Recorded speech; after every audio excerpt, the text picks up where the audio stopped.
This version is the super fast introduction to a microbit.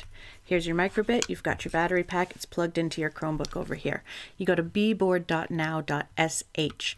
You see in the middle there's a bunch of drawers for your coding blocks. On the left you have a test microbit that you can use to test your code, and on the right hand side is your workspace. You're going to go to input, which is the second drawer. You're going to drag over 3 of the block that says on button A pressed. 2 of them will turn yellow. That's okay. You use the drop down menu there to change it to B and to A plus B. So now you have 3 input blocks that say A, B, and A plus B. You're going to go back around to basic. You're going to use the top 3 blocks in basic. You're going to drag show number and tuck it into one of your inputs there. So it should say on button A pressed, show number 0. Change that number to something you like.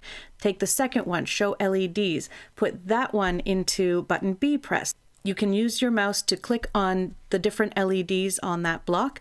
Then you go back into basic. You're going to get out show icon, and you can put that into on button A plus B pressed. You can use a drop down menu, choose any icon you like.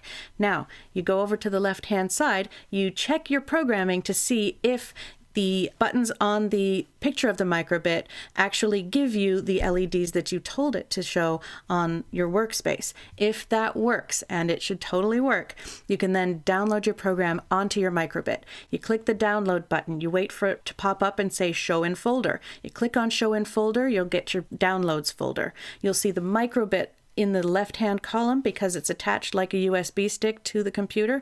You just drag the program that is a hex file over into the word microbit, wait for the microbit to flash a yellow light on the back. Once the yellow light is done flashing, you are ready to go. You can press A, you can press B, you can press A plus B at the same time, and the program will work on the microbit.